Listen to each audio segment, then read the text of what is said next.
तो अल्लाह के प्यारे नबी फरमाते थे अफला अकूनु अब्दन शकूरा, ऐ आयशा क्या मैं अपने रब का शुक्रगुजार बंदा न बनूं।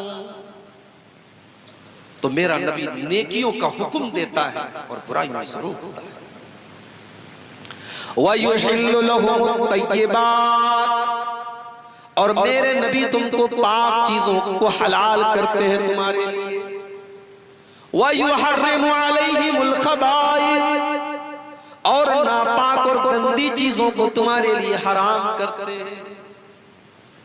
मेरे प्यारे भाइयों, अल्लाह के नबी की जो शरीयत लेकर के आप आए, वो शरीयत कितनी प्यारी शरीयत है। हम जितनी हलाल चीजें, हमारे जितने खाने के लायक चीजें वो हम खा सकते हैं, और जितनी हराम चीजें वो हमको नहीं खाना है। जानवर तो बकरा भी है, बकरी भी है, और जानवर कुत्ता भी है। बकरा बकरी हलाल है, कुत्ता हराम है। खाने वाले कुत्ते को भी खाते, सूअर को भी खाते, मगर हमें सूअर को देख करके घिन आती है, कुत्ते को देख करके घिन आती है। हमें लगता है कि ये खबीस जानवर है, ये नापाक जानवर है। ये हलाल होता तो कितनी मुश्किल होती। अल्लाह के नबी जो शरीयत लेकर के आए, उसमें कोई गंदी और खबीस चीज हमारे लिए हलाल नहीं की गई, और कोई पाक चीज हराम नहीं की गई। जितनी पाक चीजें वो हलाल है, और जितनी खबीस और नापाक चीजें वो हराम। जब कोरोना वायरस आया था, उस दौर में सबसे पहले चाइना से उसकी शुरुआत हुई। तो चाइना का एक शहर है, वहां बहुत बड़ी मार्केट है जहां मुख्तलिफ जानवरों के गोश्त बिकते हैं। उस वक्त जब कोरोना वायरस हमारे इंडिया में नहीं आया था, चाइना में शुरू हुआ था। उस दौर में मैंने यूट्यूब के ऊपर एक वीडियो देखा चाइना की उस मार्केट का, कि देखो वहां क्या क्या लोग खाते हैं। यकीन मानिए, अगर वो वीडियो आप देख लेते, कोई कमजोर दिल और दिमाग का आदमी देख लेता तो शायद उल्टी कर लेता। सांप खा रहे हैं, सांप खा रहे हैं, चूहे खा रहे हैं, छिपकली खा रहे हैं, जो समझ में आ रहा है वो खा रहे हैं। वो मंजर देख करके तबीयत में इतनी घिन आई मेरे भाई, दिल ने अल्लाह का शुक्र अदा किया कि अल्लाह तूने कितना बेहतरीन मजहब हमको दिया, तूने कितना बेहतरीन दीन हमको दिया कि हम वही चीजें खाते हैं जो आसानी से हम खा सकते हैं, जो हमारे लिए पाक हैं, हलाल हैं, और हराम चीजों से तूने हमको दूर रखा। अल्लाह के नबी जो शरीयत लेकर के आए, उस शरीयत की ये विशेषता है, ये खासियत है। वयुहिल्लु लहुमुत तय्यिबात, हलाल चीजें, पाक चीजें तुम्हारे लिए हलाल की गई, और गंदी और नापाक चीजें हराम की गई। लेकिन अब हलाल और हराम के बीच में एक नया मसला चला है, मकरूह का। सिगरेट क्या है? कुछ लोग कहते हैं मकरूह है। मकरूह है इस्लाम में। मकरूह किसको कहते हैं? मकरूह मुस्तहब का उल्टा है। मिसाल के तौर पे खड़े होकर के पेशाब करना मकरूह है। अगर कोई मजबूरी ना हो तो अच्छी चीज नहीं है, बैठ करके पेशाब कीजिए। हाँ, अगर कोई ऐसी जगह है कि वहां खड़े होकर के ही पेशाब करना है, बैठ करके करेंगे तो कपड़ा और गंदा होने का डर है, तो वहां जायज है। मस्जिद में दाखिल होने के टाइम दाहिना पांव अंदर डालना ये मुस्तहब है। मस्जिद से निकलने के टाइम बायां पांव पहले निकालना मुस्तहब है। अब इसी का उल्टा आप करें तो ये मकरूह है। मकरूह हराम और हलाल के बीच की कोई चीज नहीं है मेरे भाई।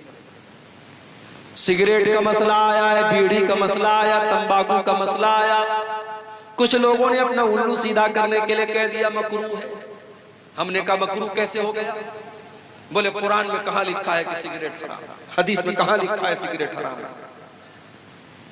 मैंने कहा कुरान में नहीं लिखा है कि सिगरेट हराम है, मगर क्या कुरान में ये नहीं लिखा है वला तुल्कू बिअयदीकुम इला तालुका, अपने आप को हलाकत में न डालो, आत्महत्या न करो, खुदकुशी न करो। सिगरेट पीने वाला अपने आप को भी हलाकत में डाल रहा है, और जितने लोगों तक उसका धुआं पहुंच रहा है वो सबको कैंसर का और दमे का बीमारी में डाल रहा है। और सबसे बड़ी बात यह है, बीड़ी पीने वाला मस्जिद में जब आपके बगल में खड़ा होता है तो 3-4 आदमी के बाद भी अगर वो खड़ा होगा तो आपको बदबू आ जाएगी कि कोई सीढ़ी सिगरेट और बीड़ी पीने वाला आपके बगल में खड़ा है। जब अल्लाह के नबी ने ये फरमाया कि लहसुन और प्याज, कच्चा लहसुन और कच्ची प्याज खाकर के कोई मस्जिद में ना आए क्योंकि फरिश्तों को उससे तकलीफ होती है।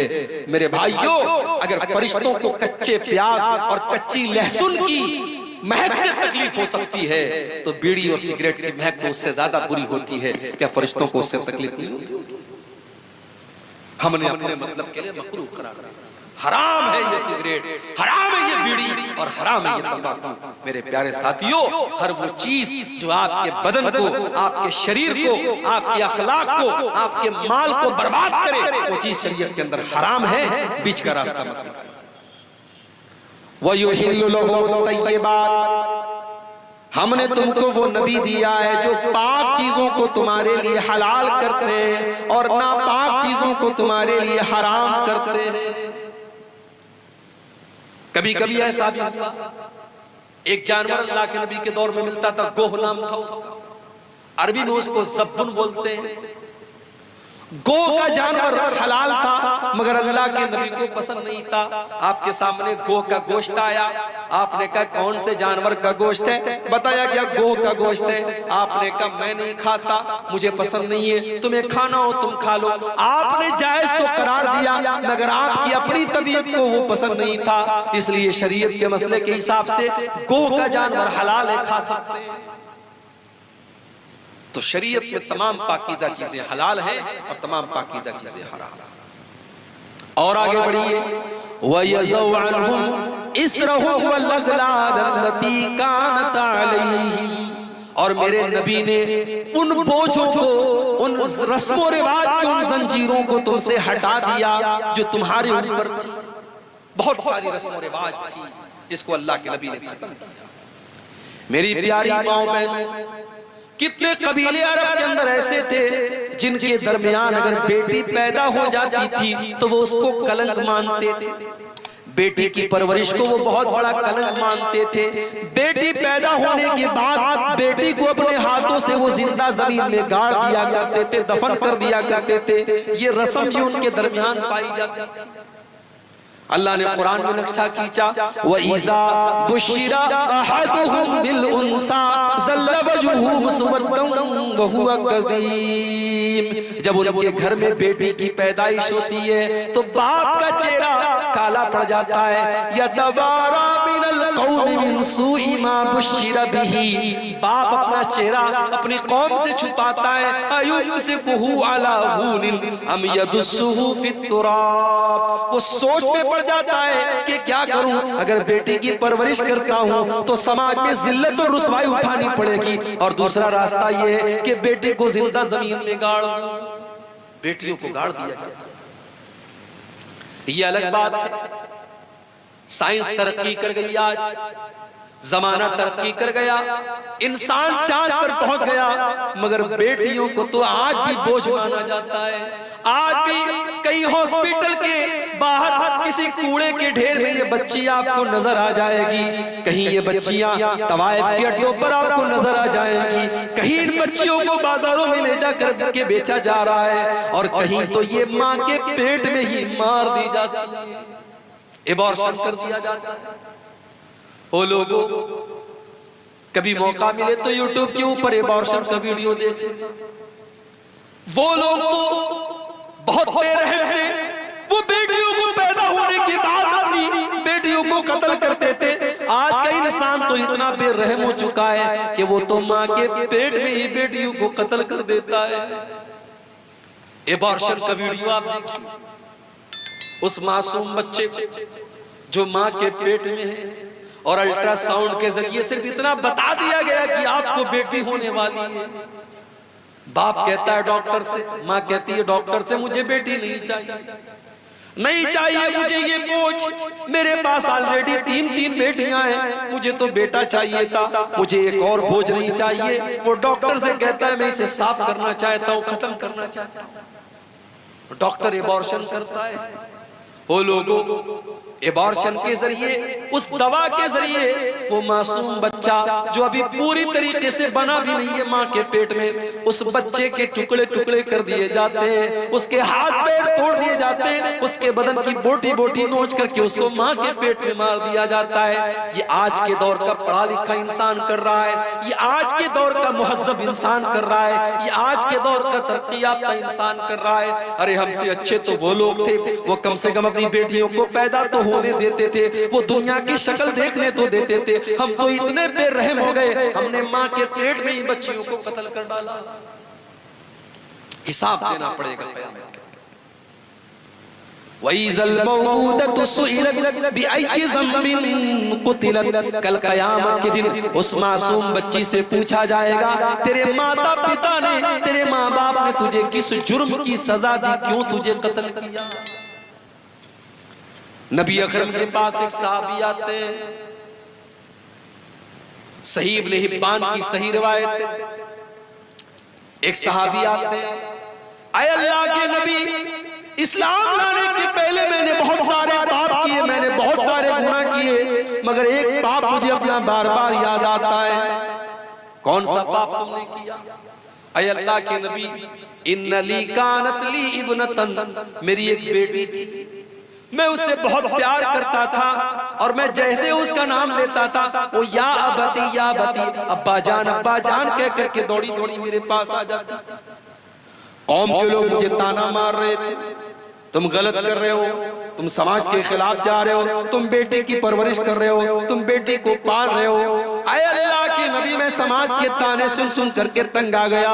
एक दिन मैंने बेटी को बुलाया, हाँ ये बेटी ही तो है जो बाप के एक बार बुलाने पर दौड़ी दौड़ी चली जाती है, शादी के बाद भी अपने मायके में रहती है। माँ का फोन जाता है, तेरे अब्बू की तबीयत बड़ी खराब है। बेटी अपने ससुराल में अपने सारे काम धाम छोड़ करके अपने बीमार बाप को देखने आ जाती है। और वो बेटा जिसके पैदा होने पर बाप ने बड़ी मिठाइयां बांटी थी, वो बेटा अपने बाप को दम तोड़ते हुए देख करके भी अपने काम में लगा रहता है, उसे अपने बाप की हाल चाल लेने की फिक्र भी नहीं है। ओ लोगों, तुमने बेटियों के ऊपर बेटों को तरजीह दी है, तुमने बेटों को मुकद्दम किया है, लेकिन समाज की हकीकत ये कि बेटियां अपने माँ बाप से ज्यादा प्यार करती है।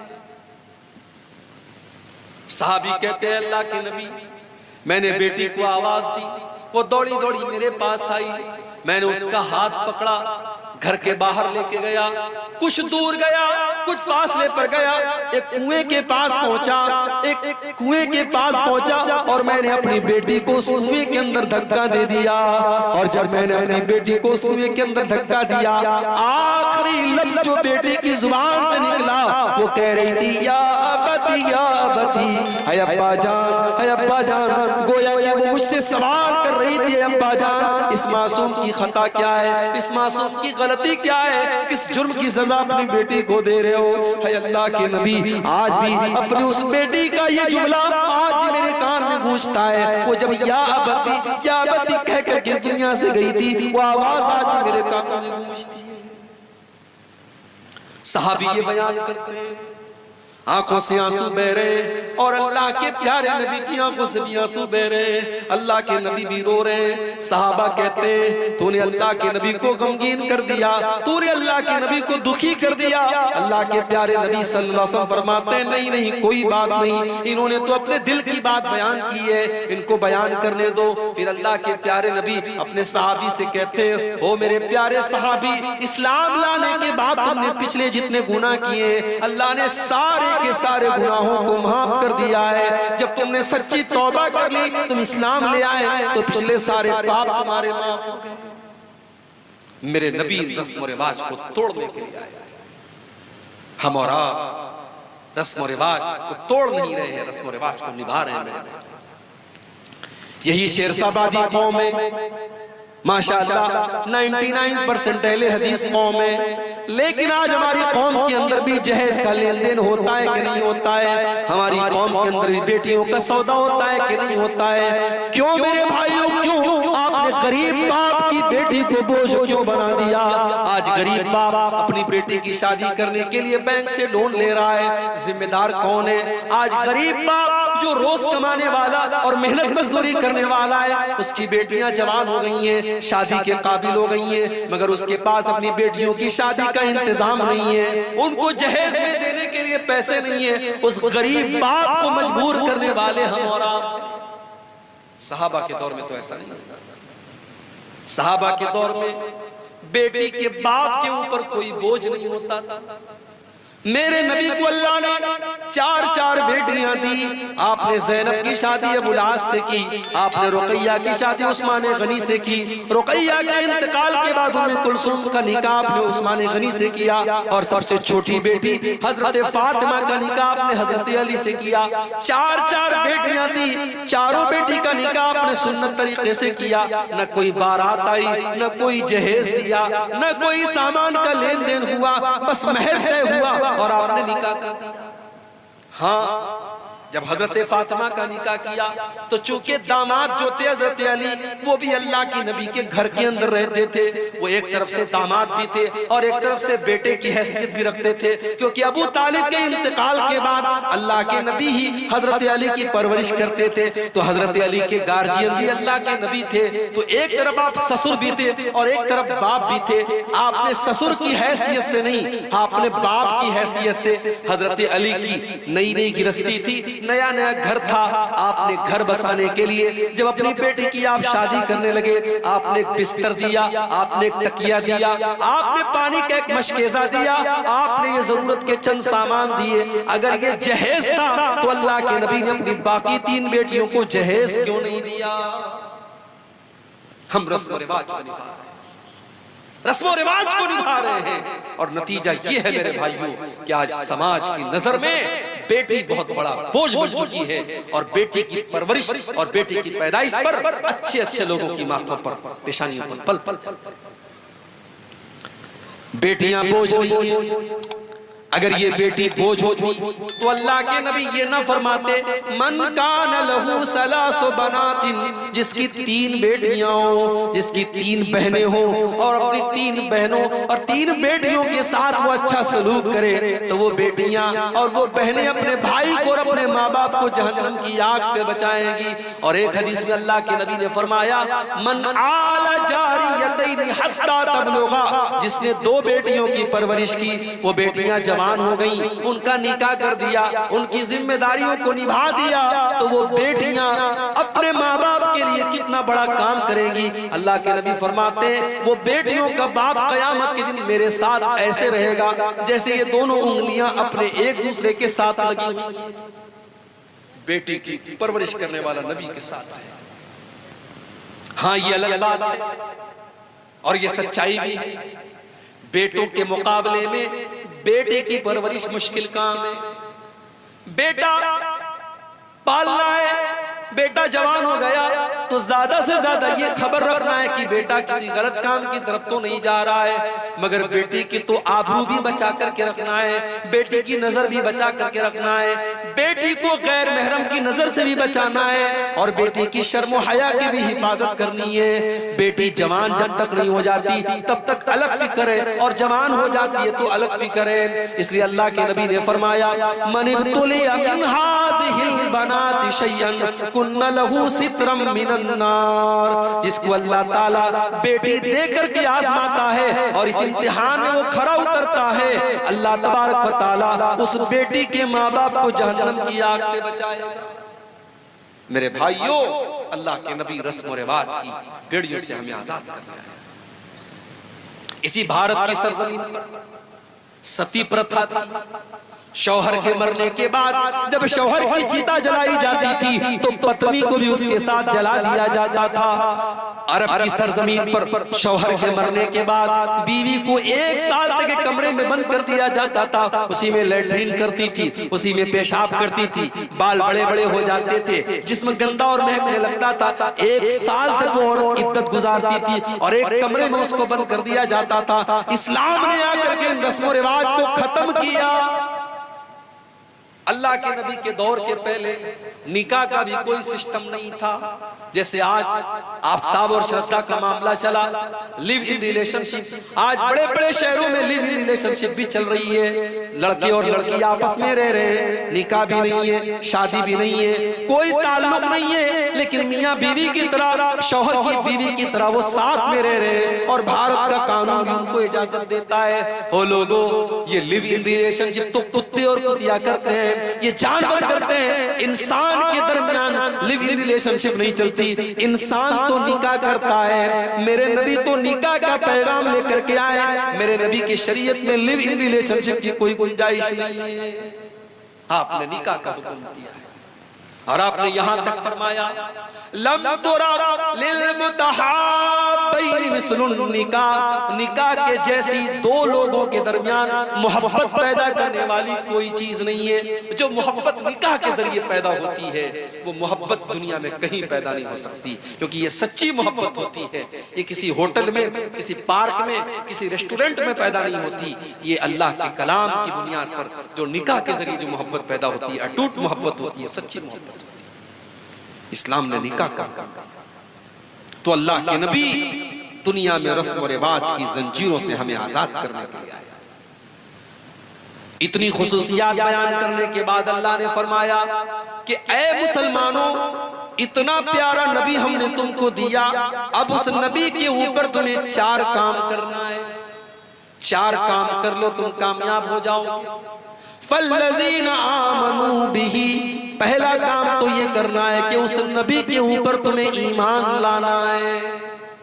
अगर कोई ला इलाहा इल्लल्लाह पढ़ता है लेकिन मुहम्मदुर रसूलुल्लाह नहीं पढ़ता है तो वो जन्नत में नहीं जा सकता। इसलिए कि अल्लाह के नबी के ऊपर ईमान लाना जरूरी है। अबू तालिब नबी का साथ भी दे रहे थे, नबी का सपोर्ट भी कर रहे थे, लेकिन वो नबी के ऊपर ईमान नहीं लाए। जब अबू तालिब का आखिरी टाइम आया, जब उनके इंतकाल का आखिरी टाइम आया, अल्लाह के नबी अपने चचा के पास जाते हैं और बुखारी के अल्फाज है, आप कहते हैं या अम्मी कुल ला इलाहा इल्लल्लाह, ऐ चचा जान ला इलाहा इल्लल्लाह पढ़ लीजिए, कलमा पढ़ लीजिए, मुझे अल्लाह का नबी मान लीजिए। मैं वादा करता हूं कि इस कलमे के जरिए आप अल्लाह ताला क्या जहन्नम की आग से बच जाएंगे। चचा के दरमियान, चचा के मुंह से कलमा निकलवाना चाहते थे अल्लाह के, मगर वहां पे 2 गुरु घंटाल बैठे थे। एक अबू जहल बैठा था, एक अब्दुल्लाह इब्न अबी उमैया बैठा था। ये 2 बुरे लोग बैठे थे, ये 2 काफिर लोग बैठे थे। इन लोगों ने अबू तालिब को बाप दादा का नाम देख सुना करके गुमराह किया। इन्होंने कहा अतरगबु अन मिल्लत अब्दुल मुत्तलिब, ऐ अबू तालिब खबरदार, क्या तुम अपने बाप दादा का तरीका छोड़ दोगे? क्या तुम अपने बाप दादा के मजहब को छोड़ दोगे? पता ये चला कि कभी कभी बुरे लोगों की सोहबत इंसान को सच्चाई की तरफ जाने नहीं देती। इसीलिए अल्लाह के नबी फरमाते हैं अल मरु अला दीन खलीलिही फलयंजुर अहदुकुम मन युखालिल, इंसान अपने दोस्त के दीन पर होता है, लिहाजा किससे दोस्ती कर रहे हो ये तुम गौर कर लिया करो। आपकी लड़की कॉलेज में जाती है, उसकी सहेलियां कैसी है जरा पता लगा लो। कहीं ऐसा तो नहीं कि कोई बदचलन लड़की उसकी सहेली है, कोई बदकार लड़की उसकी सहेली है। जब ऐसी लड़की के साथ आपकी बेटी उठेगी, बैठेगी और पढ़ेगी तो हो सकता है कि उसका रंग आपकी बेटी के ऊपर भी उतर जाए। आपका बेटा किन लोगों के साथ उठता बैठता है, आप किन लोगों के साथ उठते बैठते हैं, अपनी कंपनी और अपनी संगत को संवारना सुधार। अबू तालिब ने कलमा नहीं पढ़ा। ये 2 गुरु घंटाल जो बैठे थे, इन्होंने बाप दादा का नाम लेकर के बहकाना शुरू किया। और बुखारी के अल्फाज हैं, आखिरी लफ्ज जो अबू तालिब की जुबान से निकला वो क्या निकला? अला मिल्लति अब्दुल मुत्तलिब, मैं अब्दुल मुत्तलिब के मजहब पर दुनिया से जा रहा हूँ। कलमा नहीं पढ़ पाए। अल्लाह के नबी कहते हैं मेरे चचा अबू तालिब भी जहन्नम में जाएंगे। उन्होंने मेरा साथ दिया था, उनको हल्का अजाब दिया जाएगा, उनको जहन्नम में आग की जूती पहनाई जाएगी जो पैर में पहनी जाएगी और दिमाग उससे खोलेगा। ये सबसे हल्का अजाब होगा जो अबू तालिब को दिया जाएगा। अबू तालिब के किस्से ने हकीकत खोल कर रख दी। अबू तालिब के किस्से ने हकीकत खोल कर रख दी। न हो आंखें तो घर की रोशनी से कुछ नहीं होता। अल्लाह के नबी के चचा हैं मगर नबी के ऊपर ईमान नहीं लाए, तो पहली जो शर्त है वो ईमान है।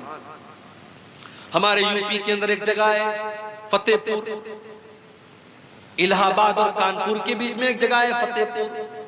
वहां के बहुत बड़े स्वामी जी हैं, स्वामी जी का नाम है स्वामी लक्ष्मी शंकराचार्य। बड़े बड़े जलसों में उनको बुलाया जाता है, फ्लाइट का टिकट दे करके, हजारों लाखों की रकम दे करके मुसलमान उनको जलसों में बुलाते हैं। स्वामी जी जलसे में आते हैं, बड़ी अच्छी तकरीर करते हैं, अल्लाह के नबी की तारीफ करते हैं। मुसलमान बेचारा खुश हो जाता है, अरे ये तो स्वामी जी हैं, ये तो पंडित जी हैं, माथे पर टीका लगाए हुए हैं और ये इस्लाम की तारीफ कर रहे हैं, हमारे नबी की तारीफ कर रहे हैं। स्वामी जी तकरीर करके तारीफ बटोर करके और फ्लाइट के टिकट को लेकर के चले जाते हैं, लंबा चौड़ा पैसा लेकर के चले जाते हैं। ओ लोगों, हमारी आवाम कितनी नादान है, हमारी आवाम कितनी पागल है कि वो अपने मौलवियों और अपने उलमा के मुंह से भी अपने नबी की तारीफ सुनना नहीं चाहती। उसे नबी की तारीफ भी किसी स्वामी के मुंह से अच्छी लगती। मैं कहता हूं अगर स्वामी लक्ष्मी शंकराचार्य को इस्लाम इतना ही पसंद है और अल्लाह के नबी की सीरत इतनी ही पसंद है कि वो जलसों में घूम घूम करके तकरीर कर रहा है वो इंसान, तो वो इस्लाम कबूल क्यों नहीं कर रहा है? एक साहब बताने लगे इसी बिहार के कि एक जगह मैंने स्वामी जी से पूछा कि आप अल्लाह के नबी के ऊपर ईमान क्यों नहीं लाते? तो स्वामी जी कहते हैं ये मेरे और मेरे रब के बीच का मामला है, ये आपके और आपके रब के बीच का मामला नहीं, आपके पेट का मामला है, ये आपके पेट का मामला है। जिसे नबी की तारीफ करना है, जिसे इस्लाम की तारीफ करना है और जिसे इस्लाम इतना पसंद है, पूरे भारत में घूम करके वो इस्लाम की तारीफ कर रहा है, वो इस्लाम कबूल क्यों नहीं कर रहा है? इसका मतलब वो एक बहरूपिया है जो जिसने इसको एक पेशा बना लिया, प्रोफेशन बना लिया, एक धंधा बना लिया कि मुझे अपने हल्के में और अपने लोगों में तो कोई नहीं पूछ रहा है, चलो मुसलमान अपने जलसों में बुला रहा है और मेरी एक इनकम चल रही है, चलो मैं उसी में लगा रखूंगा। तो नबी पर ईमान लाना ये शर्त है मेरे। फल्लज़ीना आमनू बिही, जो लोग नबी के ऊपर ईमान लाए, वअज़्ज़रूहु, और जिन्होंने नबी का एहतराम किया, नबी का सम्मान किया। नबी का सम्मान भी आपको करना है। बहुत सारे लोग कहते हैं कि साहब नबी हमारे जैसे थे, हमारे बहुत सारे दूसरे भाई कहते हैं कि ये अहले हदीस लोग नबी को अपने जैसा बोलते हैं। सुन लो, जो नबी को अपने जैसा मानता वो अहले हदीस नहीं। अल्लाह की कसम नबी हमारे जैसे नहीं थे, नबी इंसान थे मगर हमारे जैसे नहीं थे। हम जब सो जाते हैं हमारी आंखें भी सो जाती हैं, हमारा दिल भी सो जाता है। अल्लाह के नबी फरमाते जब मैं सोता हूँ तनामु ऐनैया वला यनामु क़ल्बी, मेरी आंखें सोती हैं मगर मेरा दिल नहीं सोता। दिल नहीं सोता है, आंखें सोती हैं। अल्लाह के नबी नमाज पढ़ा रहे हैं, साहबा से कहते अपनी सफे सीधी कर लो। फ़इन्नी अनज़ुरु मिन वराई, मैं अपने पीछे भी देखता हूं, पीछे भी देखता हूं। अल्लाह के नबी साहबा से कहते हैं मैं गुस्से में भी कोई ऐसी बात नहीं कहता हूं जो हक के खिलाफ हो। आपके पसीने से खुशबू आया करती थी, आपके ऊपर आपकी मुट्ठी में कंकर कलमा पड़ने लगता था और पेड़ और पौधे आपको सलाम करने लगते थे। आपका सीना चाक करके आपके दिल को ज़मज़म से धोया गया, आपको मेराज के ऊपर लेके जाया गया। आप हमारे जैसे नहीं थे मेरे भाइयों, आप इंसान जरूर थे मगर अल्लाह ताला ने बहुत सारी विशेषताओं से और बहुत सारी खुसूसियात से आपको नवाजा था। लिहाजा जो लोग ये कहते हैं कि नबी हमारे जैसे थे वो अपनी गलतफहमी दूर कर लें। अल्लाह के नबी मकाम और मर्तबे और दर्जे में और खुसूसियात में हमसे बहुत अलग थे। हाँ, इंसान थे आप, अगर कोई आपको इंसान नहीं मानता है तो ये उसकी बहुत बड़ी गलती है, ये बहुत बड़ी नादानी है। तो पहला काम क्या करना है बोलो भाई? नबी पर ईमान लाना है और दूसरा काम करना है नबी का आपको सम्मान करना है, नबी की इज्जत करनी है, नबी की रिस्पेक्ट करनी है। मगर यहां एक चीज नोट कर लीजिए, नबी का एहतराम और नबी का सम्मान अपनी जगह है, मगर नबी के मकाम को इतना न बढ़ाओ कि उनको अल्लाह के मकाम तक लेके चले जाओ। ईसाई लोग भी तो हज़रत ईसा को मानते हैं, बहुत मानते हैं, मगर उनकी मोहब्बत उनके काम नहीं आएगी, क्योंकि वो ईसा अलैहिस्सलाम को सन ऑफ गॉड मानते हैं, अल्लाह का बेटा मानते हैं। और ये बहुत बड़ी गाली है जो अल्लाह को देते हैं, इससे बड़ी गाली अल्लाह के लिए कोई नहीं हो सकती। इसीलिए अल्लाह के नबी फरमाते हैं, ला तुतरूनी कमा अतरतिन नसारा ईसा इब्न मरियम, ओ लोगो तुम मुझे उतना न बढ़ाना जितना ईसाइयों ने ईसा इब्न मरियम को बढ़ाया था। इन्नमा अना अब्दुन, मैं तो अल्लाह का बंदा हूँ। फकूलू अब्दुल्लाहि व रसूलुहु, तुम मुझे अल्लाह का बंदा ही कहा करो, अल्लाह का रसूल ही कहा करो। अल्लाह के नबी अपनी सारी खूबियों के बावजूद अल्लाह के बंदे थे, और बंदे का कमाल यही है कि बंदे को बंदा कहा जाए। अगर कोई अल्लाह के मकाम तक अल्लाह के नबी को पहुंचाने की कोशिश करता है तो ये बहुत बड़ा गुनाह है और आपकी शान में गुलू है। तो दो चीजें मैंने बयान कर दी, दो चीजें और बयान करके बात खत्म करता हूँ। नबी पर ईमान लाना जरूरी है, नबी का एहतराम करना जरूरी है, और तीसरी चीज वनसरू, और नबी की मदद करो। मेरे भाइयों, नबी की मदद हम कैसे करेंगे? हमारी माँ को कोई बुरा भला कह दे हमें गुस्सा आता है, हमारे बाप को कोई गाली दे दे हम लड़ने लगते हैं। हमारे नबी भी तो हमारे चहेते हैं। अगर हमारे नबी का कोई कार्टून बनाता है, कोई हमारे नबी की तौहीन करता है, कोई हमारे नबी के बारे में गलत जुबान इस्तेमाल करता है, उसके ऊपर भी हमें गुस्सा आना चाहिए। उसके खिलाफ भी हम कानून के दायरे में रह करके कार्रवाई करें, और हम कोशिश करें कि नबी की तौहीन करने वाला अपने अंजाम तक पहुंचे। नबी की मदद करें। और एक बात और याद रखें, नबी की मदद में नबी के दीन की मदद भी शामिल है। ये बड़े बड़े मदरसे, ये दीनी इदारे, ये भी तो नबी के मिशन को आगे बढ़ा रहे हैं। यहाँ से पढ़ने वाले बच्चे जो तैयार हो रहे हैं, ये दीन की दावत फैला रहे हैं, ये इस्लाम की खिदमत कर रहे हैं। यहाँ से पढ़ने वाली बच्चियां जो आलिमा हो रही हैं, वो दीन की खिदमत कर रही हैं। इन मदरसों की, इन मस्जिदों की, इन दावती इदारों की मदद करना भी नबी की मदद करना है। मगर हमने क्या किया? हमने यही किया कि हमने समाज का सबसे हकीर तबका बना दिया अपने उलमा। ये उलमा जो नबी के वारिस हैं, ये उलमा जो अल्लाह के नबी के दीन को हम तक पहुंचाते हैं, हमने 5-6 हजार की मामूली तनख्वाहें दे करके अपने उलमा को जलील तरीन बना दिया। एक सड़क पर झाड़ू देने वाले भंगी की तनख्वाह भी आज मस्जिद के इमाम से ज्यादा है। और मस्जिद का इमाम बेचारा कभी अगर सजदा लंबा कर दे, किरत लंबी कर दे, तो सारे लोग एतराज करने के लिए तैयार, सारे लोग एतराज करने के लिए तैयार हो जाते हैं। मौलवी साहब आज आपका सजदा बड़ा लंबा हो गया, मौलवी साहब आज आपने इशा की नमाज बड़ी लंबी पढ़ा दी। मौलवी को मशवरा देने वाले बहुत होते हैं। मेरे भाइयों, ये नबी के वारिस हैं, इनका एहतराम करो, इनका सम्मान करो, इनकी मदद करो। 5-6 हजार में आपकी फैमिली नहीं चल सकती। क्या उस मौलवी के परिवार का हक नहीं है वो अच्छा खाएं, अच्छा पहने? आपका शौक है, आपके बीवी बच्चों का शौक है, क्या उस मौलवी के बच्चों का शौक नहीं है?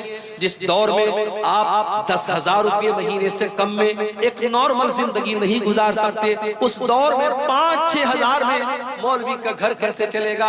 आप तो फट से कह देते हैं मौलवी के पैसे में अल्लाह बरकत देता है, लेकिन उसमें बरकत कहां से आएगी? वो 5-6 हजार में अपना घर कहां से चलाएगा? इसी कटिहार में 3 पनिया में प्रोग्राम था, मैंने तकरीर में बात उठाई थी, बहुत वायरल भी हुई थी। मैंने कहा था कि आज मस्जिदों में और मदरसों में मौलवियों के इमामों के लिए हमें ऐसे कमरों का इंतजाम भी करना चाहिए जहां फैमिली के साथ हो रह सके। यानी सोचो, हमें और आपको अपनी फैमिली के साथ रहने का हक है, हमें और आपको अपने बच्चों के साथ रहने का हक है। मौलवी बेचारा जीते जी उसकी बीवी बेवा बन करके जिंदगी गुजारे, उसके बच्चे यतीम बन करके जिंदगी गुजारे, ये कहां का इंसाफ है? हमने मुंबई में देखा, इसी बिहार और झारखंड के लोग वहां मस्जिद में इमाम है, बेचारे फैमिली बिहार में है, फैमिली किशनगंज में है, अररिया में है, पूर्णिया में है, 6 महीने पर एक बार आते हैं। बच्चे बाप का चेहरा 6 महीने एक बार देखते हैं, बीवी शौहर का चेहरा 6 महीने में एक बार देखती है। कि ये अफसोस की बात नहीं? हमें अपने मौलवियों के लिए, अपने इम्मा के लिए, अपने असातिज़ा के लिए फैमिली क्वार्टर का इंतजाम करना चाहिए। जो हक हमारा है वो इन उलमा का भी है। अल्लाह ने कहा अपने नबी की मदद करो, नबी की मदद में नबी के दीन की मदद भी शामिल है, नबी के मिशन की मदद भी शामिल है, नबी के वारिसों की मदद भी शामिल है। तो पहला काम क्या करना है? नबी पर ईमान लाना है। दूसरा काम नबी का सम्मान करना है। तीसरा काम नबी की मदद करनी है। और चौथा काम क्या करना है? नबी अकरम जो रोशनी लेकर के आए, जो नूर लेकर के आए, जो कुरान और हदीस लेकर के आए, उसकी इत्तिबा करना है, उसकी पैरवी करना है, उसको फॉलो करना है। जलसा कर लिया आप, लेकिन आपने दीन को फॉलो कितना किया? आपकी जिंदगी में कुरान और हदीस पर अमल कितना है? आप बात बात पे झूठ बोल रहे हैं। आपके घर में बेपर्दगी है, आपके घर में लोग बेनमाजी हैं, आपके घर में हराम की कमाई आ रही है। इसका मतलब कि आपने नबी से मोहब्बत का दावा तो है आपका, मगर आपने नबी की शरीयत की पैरवी नहीं की, आपने किताब और सुन्नत की पैरवी नहीं की। अल्लाह ने फरमाया जो नबी के ऊपर नाजिल होने वाली शरीयत की इत्तिबा करता है, जो ये चार काम कर लेता है, अल्लाह फरमा रहा है फउलाइका हुमुल मुफलिहून, वही लोग कामयाब होने वाले हैं। तो कामयाब अगर होना है मेरे भाइयों, ये चार चीजें आप अपना लो। हमें अपने नबी पर ईमान रखना है, हमें अपने नबी का एहतराम करना है, हमें अपने नबी की मदद करनी है, और हमें अपने नबी की पैरवी